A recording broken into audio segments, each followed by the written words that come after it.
이시안의 읽은 척 책방. 안녕하세요. 성신여대 겸임 교수이자 비즈니스, 테크, 인문 쪽으로 글을 쓰고 있는 작가 이시안입니다. 한국 문학계가요, 노벨 문학상이라는 경사를 맞았을 때 또 하나의 수상 소식이 살짝 전해졌거든요. 그런데 노벨 문학상이 워낙 크잖아요. 그러다 보니까 거기에 가려서 지나가 버린 감이 있는 그런 작품이 있죠. 그 책을 오늘 조명해 볼까 합니다. 바로 이 책이죠. 김주혜 작가의 작은 땅의 야수들입니다. 이 책은 톨스토이 문학상을 탔는데요. 솔직히 톨스토이 문학상이 세계적 차원에서 보면 대단히 크게 인정받는 상이라고 할 수는 없습니다. 사실 김주혜 작가가 이 상을 타기 전까지는 대부분은 아마 들어본 적도 없는 상이 아닐까 싶어요.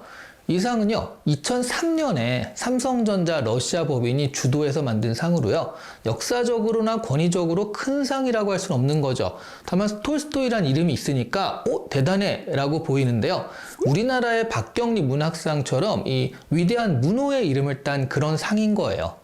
노벨상 때문에 가려져서 빛을 못 본다고는 하지만요, 조금 더 냉정하게 보면 노벨상과 같이 언급이 되잖아요. 그래서 오히려 굉장히 큰 상처럼 보인다는 측면에서 후광 효과를 받고 있다, 이렇게 볼 수도 있는 거죠. 게다가 전쟁 때문에 전 세계적으로 지탄받고 있는 러시아나 또 러시아권, 그 문화권 나라들에서 인정받고 있는 상이다 보니까 노벨상과 커플링되지 않았었다면 지금같이 강렬한 효과가 있었다고 보긴 좀 어려울 것 같아요.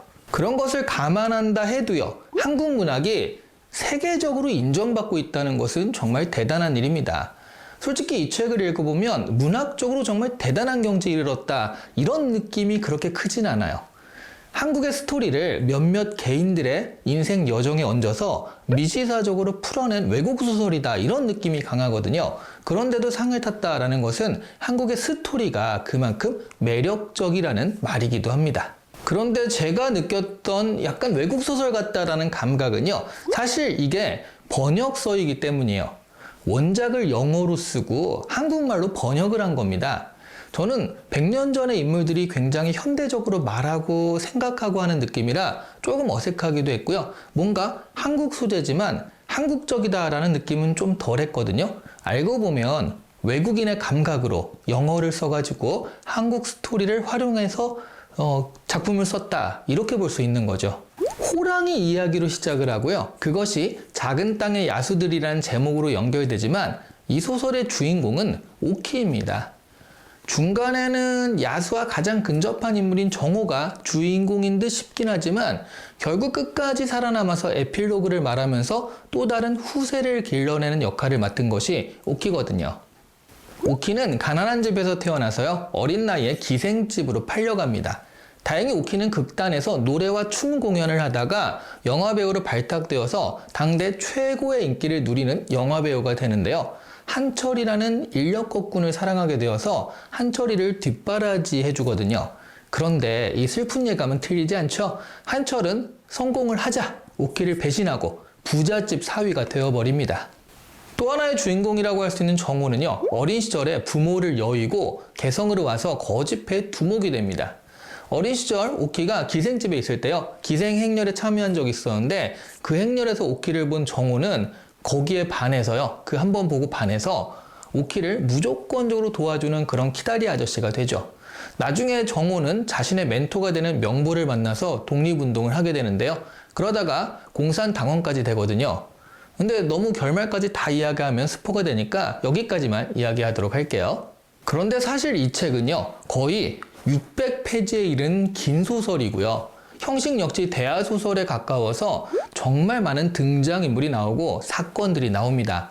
1917년서부터 1965년에 한국 근현대사가 들어간 소설이니까 이렇게 간단한 줄거리로 정리될 이야기는 아니라는 거죠. 다만 기둥이 되는 두 인물의 서사가 그렇다라는 정도로 알아두시면 좋을 것 같아요.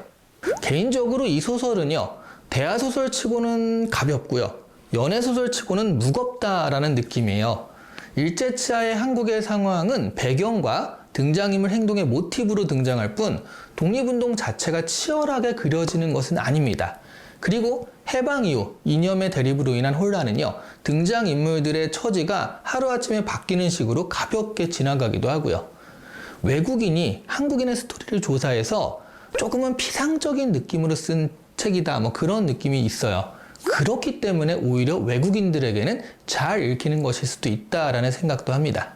많은 인물들을 다양한 사건으로 그리다 보니까 인물들의 감정선도 치밀하지 못하기도 합니다. 사실 오키 같은 경우 이해가 안 되는 부분이 많았거든요. 정우를 처음 만나는 그런 씬에서요. 처음 보는 거지 같은 애를 따라서 동물원 구경을 가는 그런 모습이라든가, 그리고 나중에 성공한 영화배우가 돼서요. 느닷없이 인력거꾼과 사랑에 빠지기도 하는 그런 모습들이요. 특별한 어떤 이유가 없었거든요. 그런데 어떻게 생각하면 이런 느닷없는 감정, 이런 사건들이 우리가 살아가는 삶에 가깝긴 하죠. 이성적이고 논리적으로 사는 경우가 오히려 드물잖아요. 약간 미국 OTT에서 만든 한국 드라마 느낌으로요. 미국 드라마 특유의 떡밥과 반전, 그리고 떡밥 회수라는 공식들이 나옵니다. 하지만 사건들이 유기적으로 연결되어서 절묘한 복선이다 이렇게 느껴지지는 않았어요. 조금은 기계적인 떡밥 회수라고 느껴졌습니다. 제가 전반적으로 이렇게 얘기하니까 좀 별로인 책인가 이렇게 생각하실 수 있는데요. 그렇지가 않아요. 캐주얼한 대하소설인 셈인데 이런 책들이 대중성 면에서는 더 끌리는 것 같습니다. 무엇보다 이 책은 재밌어요. 꽤 긴 책인데도 저는 밤을 새서 하룻밤 만에 다 봤거든요. 스토리에 힘이 있더라고요. 그래서 이 책은 진지한 역사소설이라기보다는 재미있는 대중소설에 가깝지 않나 싶습니다. 마치 미스터 선샤인 같은 그런 드라마를 보는 느낌이었어요.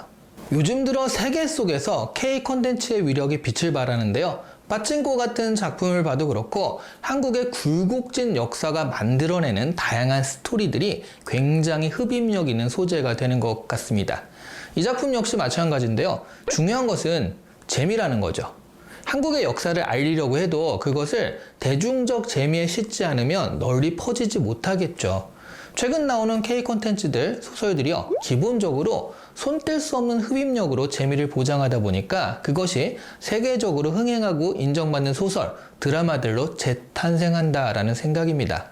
세계적으로 한국에 관심이 많은 이때 K 콘텐츠를 만드는 창작자 입장에서는요.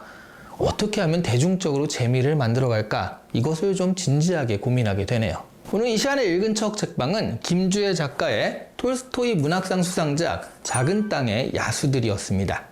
재밌게 읽을 수 있는 책이니까 문학상 수상작이다. 그러니까 어려울 것이다. 힘들 것이다. 이렇게 타이틀에 짓누르지 마시고요. 가볍게 도전해 보시길 바라겠습니다. 재밌어요. 감사합니다.